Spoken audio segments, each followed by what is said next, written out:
มอง4 เซนถึงตัวแรกตัวใหญ่เลย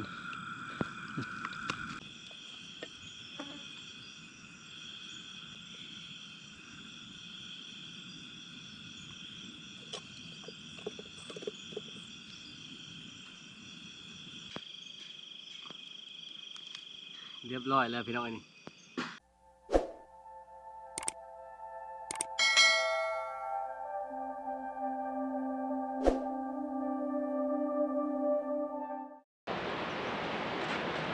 สวัสดีพี่น้อง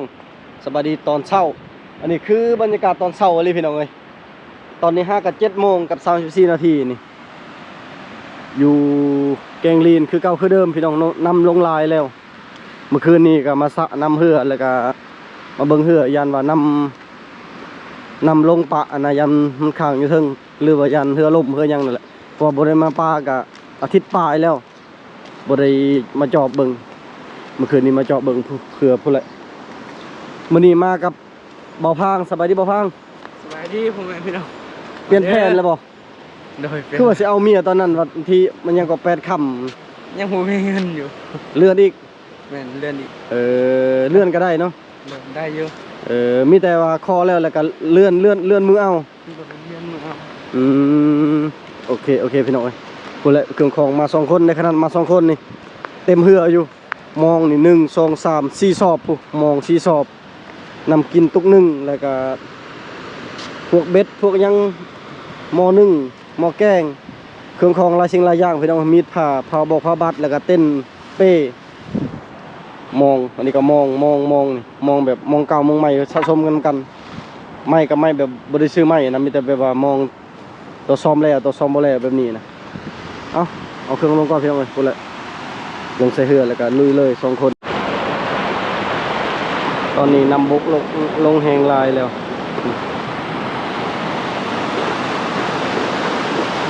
แต่ละปีนะคือปีกายปีชื่อนี่ปุ๊บนำยังอยู่แถวบนเขาลิ้นอยู่บนอยู่เทิงคุณแต่เวลานี้ลงลายแล้วบรรยากาศตอนเช้าเลยเช้าที่สุดที่เคยมาป่านะ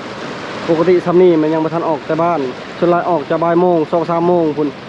เรามื้อนี้ออกแต่เช้าอะไรเครื่องของก็เต็มเหือเรียบร้อยแล้วคนเครื่องขึ้นแล้วก็เตรียมเดินทางเลยใส่น้ำมันเติมน้ำมันเต็ม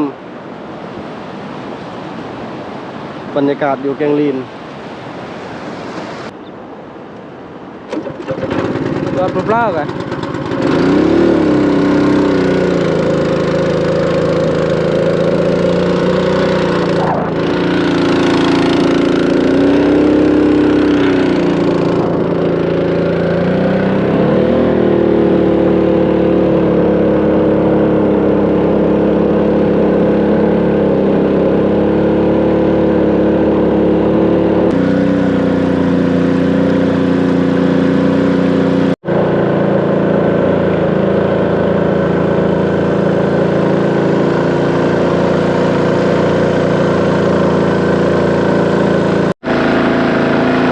ตอนนี้กายคงทางแล้ว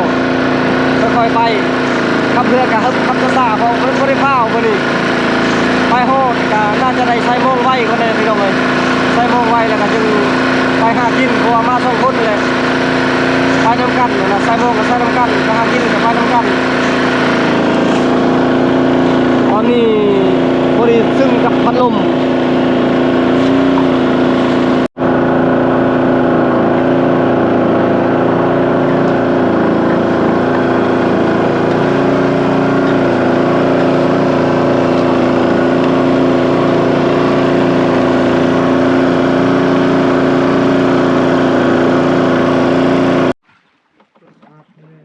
มาหอดแล้วพี่น้องเอาเครื่องลงแล้วก็หาใส่เด็ดใส่มองกับบ่พางไว้บ่ฮู้ว่ามาหอดจักโมงเดี๋ยวจะเบิ่งโมงให้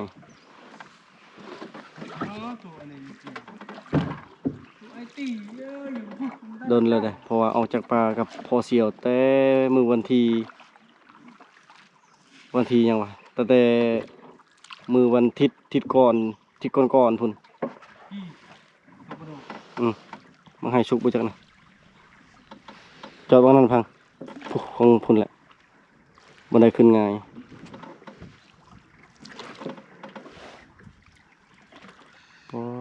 เสียงนกนะ นี่คือ มีบางให้สุกแน่นอนแล้วตามเสียงนกเครื่องลายอลีโลได้เครื่องบ่มีแต่ทางนำก่อนมานำก่อนมามีแต่คันได้ปลาและเห็นแห้งนี่พังตรงนี้ตัวนี้ผมเป็นเปียระเบียงเอาเครื่องลงไว้แดดก็แดดเลยได้น่าจะไปนอนพุ่นแหละปลูกใหม่บนมีห่มมาแล้วเขาก็ใช้ซื้อซูซีบมีบางครั้งกับบริษัทบนว่าเขาปะไว้อยู่นี่เพราะว่าเขาเห็นลมบ่แห้งเช็คกันไม่โดนบ่อยากจะไปต่อก่อนห้องใกล้ๆในรถ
ต่อพวกเขาจำไม่ลงเลยต้องหมดเลยมันพวกเขา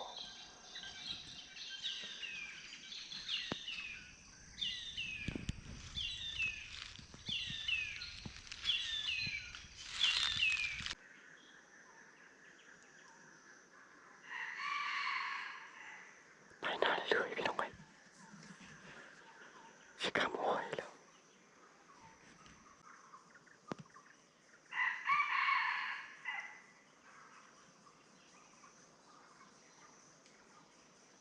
ต่อพวกเขาซ้ำน่าจะมีคนต่อแล้วนะมันจะเข้าอยู่แต่มันไม่กล้าเข้านะมันจะห้องไกลๆจากนี้ถึงต่อแต่ผู้ไปอยู่นะผู้กิโลนึงตอนนี้ไก่อยู่บนลายแหงเลยไก่แม่ไก่ผู้ผมเดี๋ยวท่านี้ก็คือกันยอมรับเลยไก่ลายเลยเซลอยู่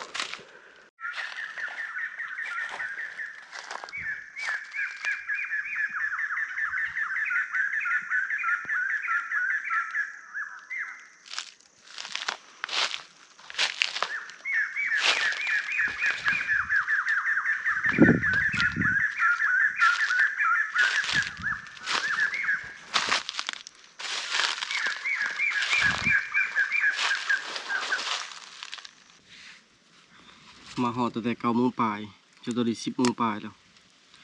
กินข้าวก่อนพี่น้องเลยบ่ไหวแหงบ่มีหยังลงท้องเลยเจ็บกระเพาะมาแต่บ้านกะตื่นวันนี้ตื่นแต่5 โมงครึ่งว่าสิไปกลับกับบ่พางเอาไปเอามาเสียเวลาย่านเห็นบางไห้ย่านเห็นหยังแล้วก็มันเสียเวลาก็เลยวางแผนเอาเบ็ดเอามองมาใช้เบ็ดซามองเพราะว่าคันบ่ได้ชัดบุกอย่างน้อยก็พอมีชัดนำนะ ก็เลยบ่ได้กินข้าวเลยทวิตว่าสิไปแต่เช้ามาแล้วเอ้าแม่นึ่งข้าวบ่ทันสุกเลยท่าเอาข้าวสุกก่อน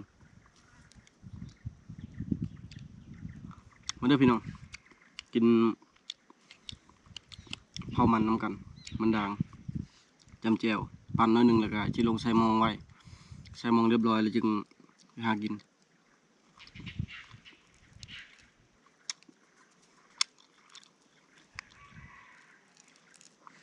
บ่พางปั่นเข้าแล้วไปต่อไก่เอาของบ่เฮียงไป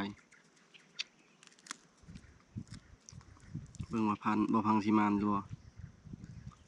บ่พังสิมานหรือบ่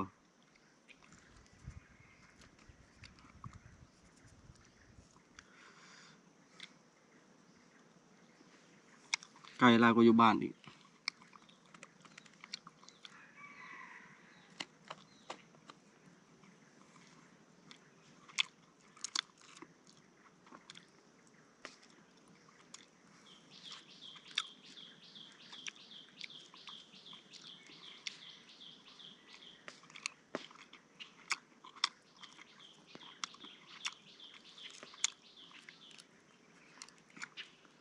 ตอนนี้พอดี12โมงเริ่มใส่หมองเลยทำฮอดพี่นะแต่8โมงปลาย9โมงนะแต่ว่าบ่เฮียงไปต่อไก่กับชั่วโมงปลายเลยแล้วก็บ่พางอีกไปต่อกับชั่วโมงปลาย2คนพอดี3ชั่วโมงก็เลยมาเสียเวลาฮอด12โมงเพื่อกินข้าวกินน้ำแต่ตอนนี้เริ่มลงไม้ลงมือเลยมองเฮาบ่ฮู้ว่าจักด่างนี่เพราะบ่ได้นับเริ่มปฏิบัติใส่เลยวันนี้มองกับบ่ได้ซ้อมบ่ได้แปลงแต่มากับพ่อเสียวตอนนั้นฟังเสียงนกนะ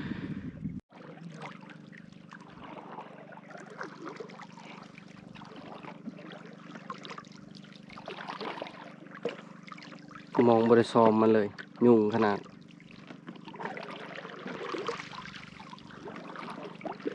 มอง10เซน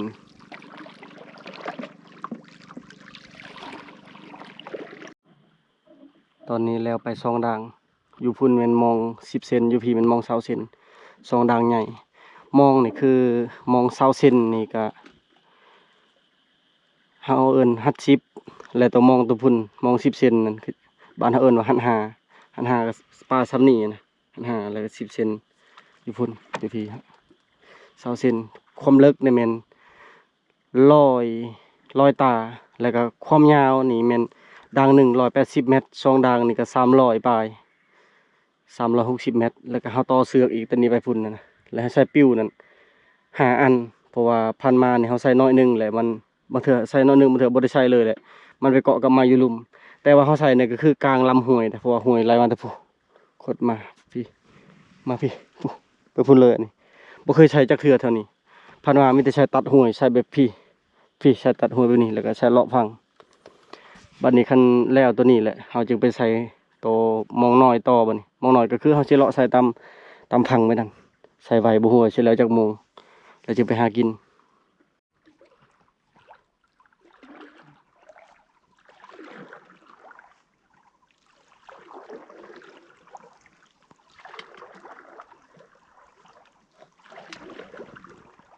จะลงๆเลยนี่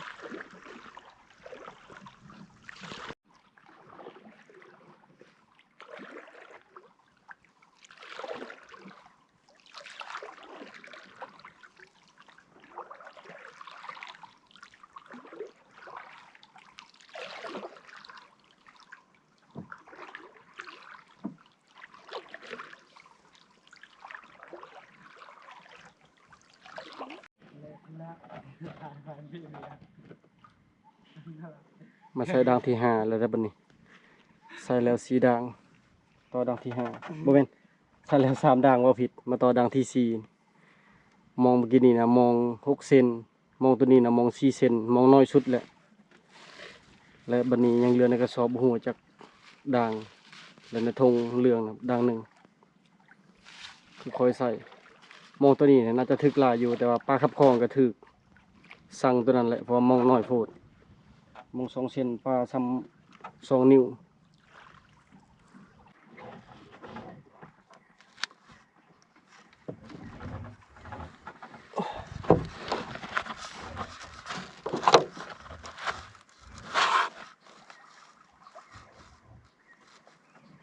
เอ้ยแล้วบอลโตๆกี่แล้วก็เลย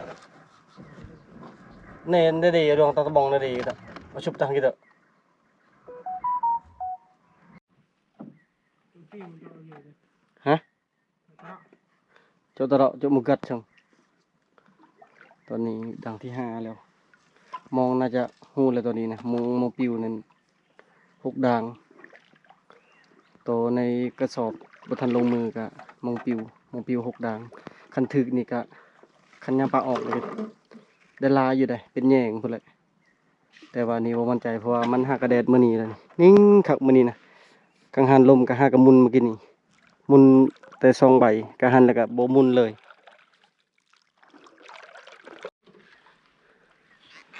พอก่อนได้บัดนี้มองอีกดังหนึ่งนั่นมองปีอีกดังหนึ่งน่ะเป็นมองเศร้าเซนปฏิใช้เท่านี้โอ้มันใช้บ่ได้ความลึกนี่รอยตาพอแห้งก็เลยว่าพอก่อนคันว่าบ่พังวางแหละให้เราไปใช้ผู้อยู่หวังบ่เฮาใช้เมื่อกี้นี้มองเฮานะมี6ด่างแต่ว่าใส่แล้ว5ด่างแม่นบ่วะ1 2 3 4แม่นละ5ด่างอันนี้เป็นด่างที่6แล้วก็มีมองจุ่มบ่พังอีกข่าวฟังก่อนบ่ไหวใส่มองแต่12 โมงตอนนี้จนบ่าย 2แล้วบ่าย 2ปลาย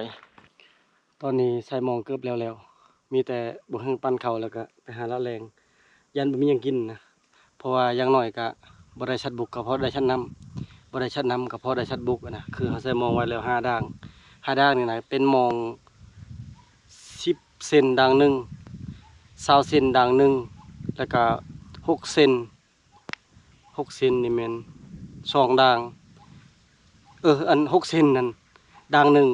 แล้วก็8 เซนด่างหนึ่ง4 เซนด่างหนึ่งคือเฮาเลือกใส่แต่ละขนาดนะ5ด่าง5ขนาดแล้วบ่พังสิเอาไปใช้ตัวนี้ก็คือมอง10มอง20 เซนอีกด่างหนึ่งแล้วก็พวกมองจุ่ม2-3ด่างอะนะให้บ่พังเลาะใส่ย่างเอาก็ได้แล้วบ่แฮงหากินทางบกเพราะว่าอุปกรณ์ของเฮามีอันเดียวมีแต่ตัวแรงกลับมาแล้วก็จึงหายามมองบ่ฮู้บ่พังสิใช้เบ็ดนำบ่เหยื่อก็เอามาครบเลยนะอันเครื่องหากินทางน้ำตอนนี้ยังบ่มีแนวกินแต่มันเอิ้นว่าแรงแล้วตอนนี้นะพี่ก็คือ2 โมงกับ50 นาทีแล้วปั่นข้าวปั่นน้ำแล้วก็บ่เฮียงก็สิไปต่อแล้วบัดนี้ยังโชคดีอยู่พี่น้องเอ้ยยิงเอานกกระโดกหน่อยตัวหนึงนี่ยิงบางเสานี่ก็ยิงบ่ตายครับบ่เป็นบ่ตายนะฮะเก็บบ่เห็นอันนี้ยิงพอได้ปั่นข้าวบ่ไหวยาข้าวแห้งตอนนี้นกนี่ใหญ่กว่านกบะเหลวนิดนึงประมาณทำนกกระแทกเมื่อยพี่น้องเอ้ยอยู่บ้านก็เมื่อยเข้าป่าก็เมื่อยบ่ได้เมื่อยหยังเลยเมื่อยเรื่องเศรษฐกิจนี่แหละขอจบน้อยหนึงคือปัจจุบันนี่อยู่ประเทศเฮาอยู่ประเทศลาวนี่น้ำมันแม่นสั่งแม่น36,000กระส่วนหรือว่าดีเซลนี่แม่น37,000จากเมื่อก่อนน่ะลิตร 7-8,000 9,000ถ้าย้อนขึ้นไป 3-4 ปีขึ้นหลังนี่ดีเซลนี่มาซุมื้อนี้โอ้ยพี่น้องเอ้ยเข้าป่านี่แต่ละเทื่อก็น้ำมันเหือ5 ลิตร5 ลิตรมาคูณ 37,000 36,000นี่200,000ปลายคันว่าแบบปลาขายนั่นนี่ก็พอได้กุ้มอยู่ก็เลยเข้าป่าโดนเถื่อพี่น้อย1ก็ลม2มาก็เศรษฐกิจนั่นแหละมันย่ำแย่แบบอีหยังก็แพงค่าของชีพทุกอย่างแพงแล้วก็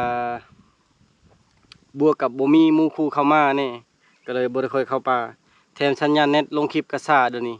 บางคลิปบางอย่างบ่เฮียงก็บ่ค่อยได้เข้าตอบคอมเมนต์เลยย้อนว่าอัพคลิปนี่กว่าจะแล้วนี่แลนั่นแลนี่แลนั่นแลนี่มื้อเทื่อ2-3 เทื่อเติมบัตรก็บ่ได้บ่เฮียงสมัครก็คือสมัครเน็ตนี่แม่นเดือนละ 200,000 กีบซิมหนึ่งนะซิมหนึ่งแม่นสมัครอันสมัครเฉพาะลงคลิป3 วันต่อ 10,000 กีบเดือนหนึ่งเฉพาะเน็ตนี่ก็ตก 2-3 แสนกีบแต่บ่คุ้มย้อนหยังย้อนเน็ตช้าเฮาลงช้ามันบ่ได้ใจก็เลยลงคลิปก็บ่ทวงบ่ทันจะได้ก็อย่าพาเบื่ออย่าพาวันว่าจังซั่นทีพี่น้องเอ้ยเห็นบ่เฮียงหายตาหายหน้าหายตาไปทางใดก็บ่ได้ไปใช้ดอกมีแต่เฮ็ดเวียกเฮ็ดงานแล้วก็ลงคลิปบ่ได้ลงคลิปช้าผู้เว้าหลายนกจนไหม้เบิดเฮ็ดจะได้ต ต้องสู้ไปนำกันและพี่น้องเอ้ยจังใดก็บ่เฮียงก็ขอบใจเบิดทุกคนนั่นแหละที่บ่ปะบ่ทิมยังเบิ่งยังเป็นห่วงถามหาบ่เฮียงอยู่บ่เฮียงก็คิดฮอด FC คือเก่านั่นแหละใจมักแน่หาอยู่หากินทางหาอยู่หากินอยู่ป่าแต่ว่าเฮ็ดได้ทุกอย่างมันก็แพงพี่น้องเอ้ยมันก็เลยแบบนี้แหละเดี๋ยวนี้คนมันก็แล้วๆอยู่บ้านเอื้อยหั่นก็ได้20ปลายล้านก็พอดีอยู่ทึนก็กำไรเล็กๆน้อยๆกับเอื้อยเฮ็ดมันก็พอสำนั้นไม่บิ๊กก็บ่ได้ขายปีนี้นะว่าสิขายที่ปีกายนี่ต้น600,000ปีนี้ต้น400,000แถมปีนี้เขาบ่ได้ซื้อซ้ำไม่บิ๊กบ่เฮียงนั่นก็เลยยกเลิกการซื้อการขายมีแต่ฟังเบิ่งปีหน้าเขาว่าต้นละ160,000คัน160,000นี่บ่อยู่ทึนเว้าแท้จักสิหนีไปทางใดเลยเดี๋ยวนี้นะเฮ็ดคลิปก็บ่อยากรอดเลยเดี๋ยวนี้เดือนละ100กว่าเหรียญ ค่าน้ำมันค่าน้ำมันค่านั่นนี่บ่ได้พอหยังซ้ำบ่เฮียงก็อยากหาอาชีพใหม่ไผมีอาชีพหยังก็ช่วยแนะนำให้บ่เฮียงหน่อยเด้อเพราะว่าได้กุมอยู่กุมกินพอได้จุนเจือในครอบครัวแต่ก่อนนี่พออยู่ได้เดี๋ยวนี้น่ะยอมเลยเงินเดือนทั้งเงินเดือนผัวเงินเดือนเมียแต่ละเดือนพอได้เบิดเดือนเบิดเงินเบิดเดือนเบิดเงินอันเกินจังได๋สร้างโตในยุคปี2025ข้าวของสิแพงหมดทุกอย่างทางอื่นนี่บ่เฮงบ่ฮู้แต่ทางบ้านเฮานี่โอ้เริ่มบ่ไหวแล้วอันนี้ก็คือข้อจมหน่อยหนึงก่อนกินข้าวปิ้งนก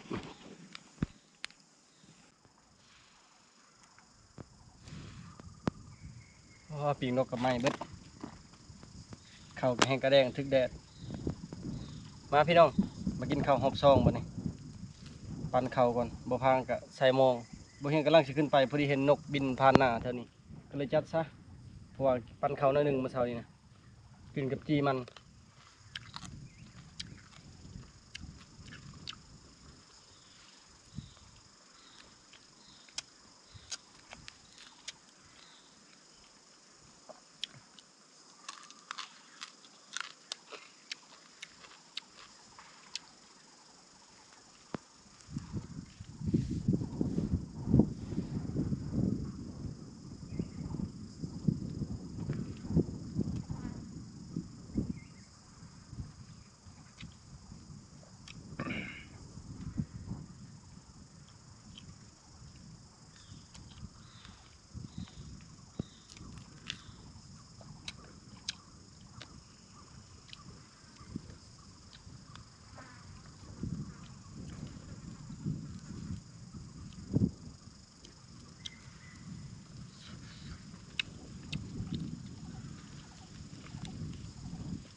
ตอนนี้กินข้าวอิ่มเรียบร้อยแล้ว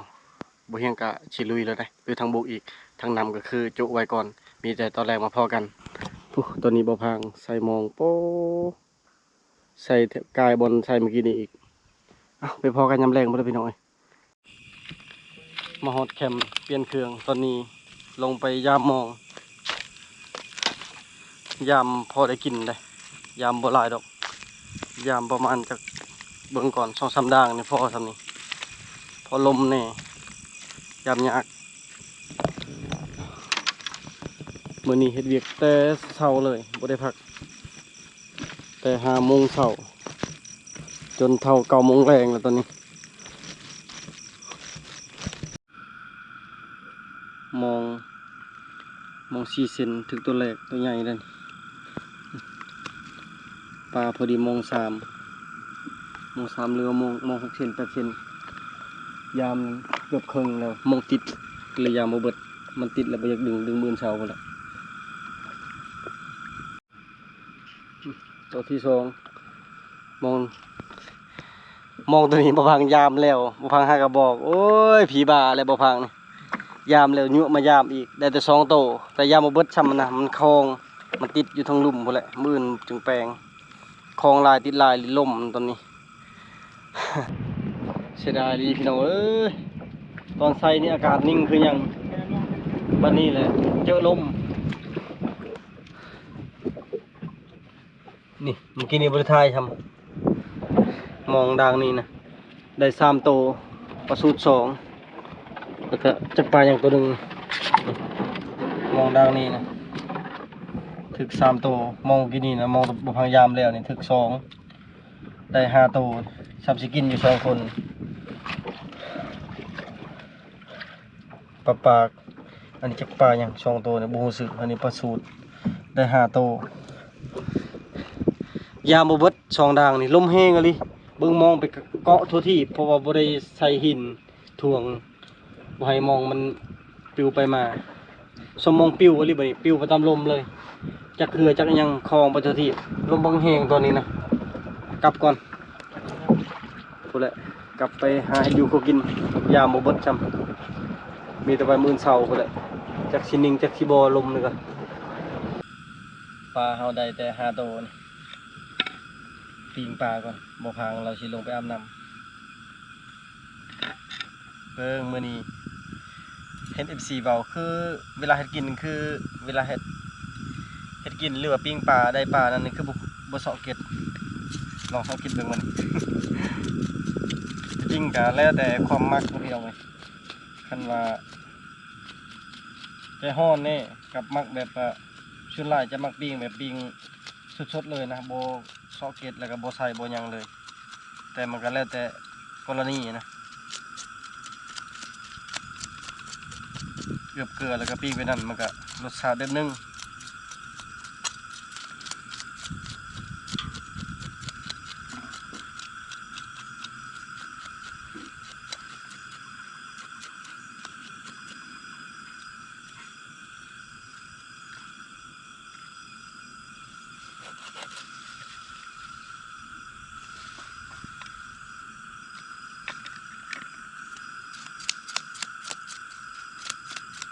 เสียงพัดลมดังแฮงนี่ลมกลางคืน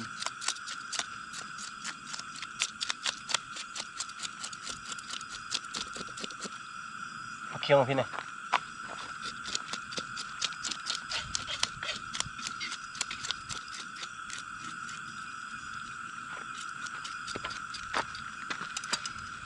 โอเคแปลว่าตกลง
อะไร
ปลาจนไหม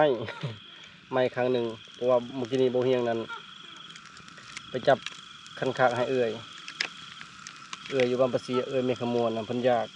ก็เลยจับให้เพิ่นซะปลา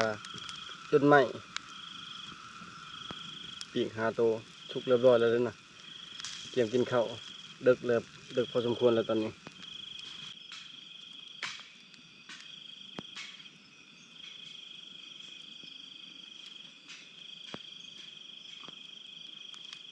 เรียบร้อยแล้วพี่น้องนี่ปีกปลา5 ตัวโบเฮียงใส่ผักเทียมหัวหนึ่งหัวน้อยนะกีบหนึ่งบ่เคินแล้วก็แป้งนัวน้อยหนึ่งเกลือละลายแน่แล้วก็มักเผ็ดแห้งเผ็ดพงมันนะ5 อย่างไปตอนนี้เริ่ม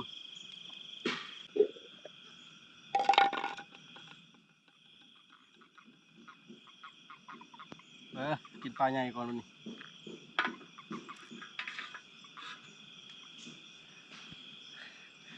บ่ฮู้ว่าเป็นหยังคือพี่น้องอยากนี่อดบ่ได้พี่น้องต้องได้จับบางแล้วนี่ก็จับให้พ่อเฒ่าแม่เฒ่าเพิ่นกินแล้วก็แบ่งให้เขาเอ้ยไผแน่ผมกินได้นะกันขาดมันตอนนั้นโอ้ตอนนั้นนั่น2-300พุ่นแหละเดี๋ยวนี้น่ะจับได้33 ตัวไฟฉายอยากเบิดคันบอกก็จับไปครึ่งแยงแล้วก็แบ่งปันกันผู้เพิ่นอยากก็คือเฮาอยากนั่นแหละที่จริงบ่เฮียงก็อยากคือกันแต่ว่ามันกินบ่ได้ซื่อๆ2 คนกินตัวหนึงก็พออืมแซ่บเบิดแล้วก็เอาอีก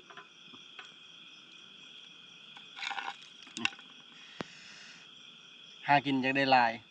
บัดใดตัวหนึงก็พอมาบ่พังจริงปลาเฮานี่อันนี้บ่พังปิดไว้ถึกตอนแรงมันถึกตัวน้อยบางคำแหละบางคำมืดๆแล้วก็มันก็ถึกตัวใหญ่นี่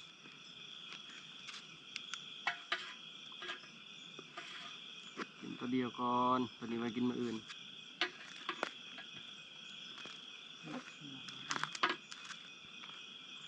แค่บ่พังให้จะทิมกินก่อนเอากินน้ำลังมานบ่มานก็ให้เพิ่นปกปักรักษาคุ้มครองเฮานี่แหละมันคักอลีปานตอนนี้อยากเข้าแล้ว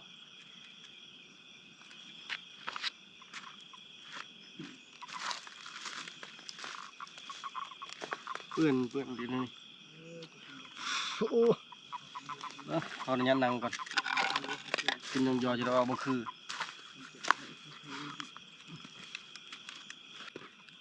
ขึ้นทองนี่เพิ่นว่าแซ่บมาพี่น้อง มาผมเองพี่น้องกินข้าวนึงกันเปียกบนนี้น้ำเหนียวมันฮะ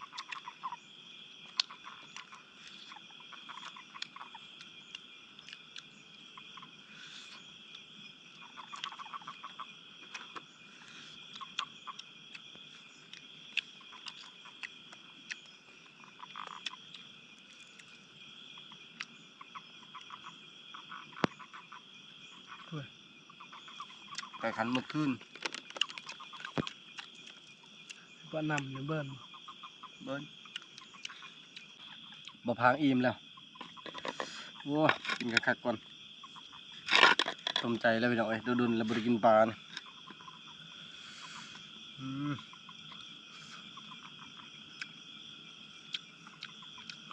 เดี๋ยวนี้รู้สึกว่าตัวเองจอย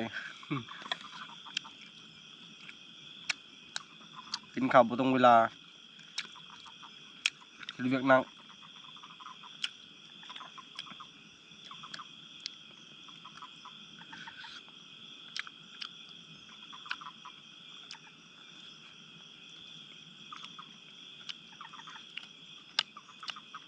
เอาพี่น้องเอ้ยสำหรับ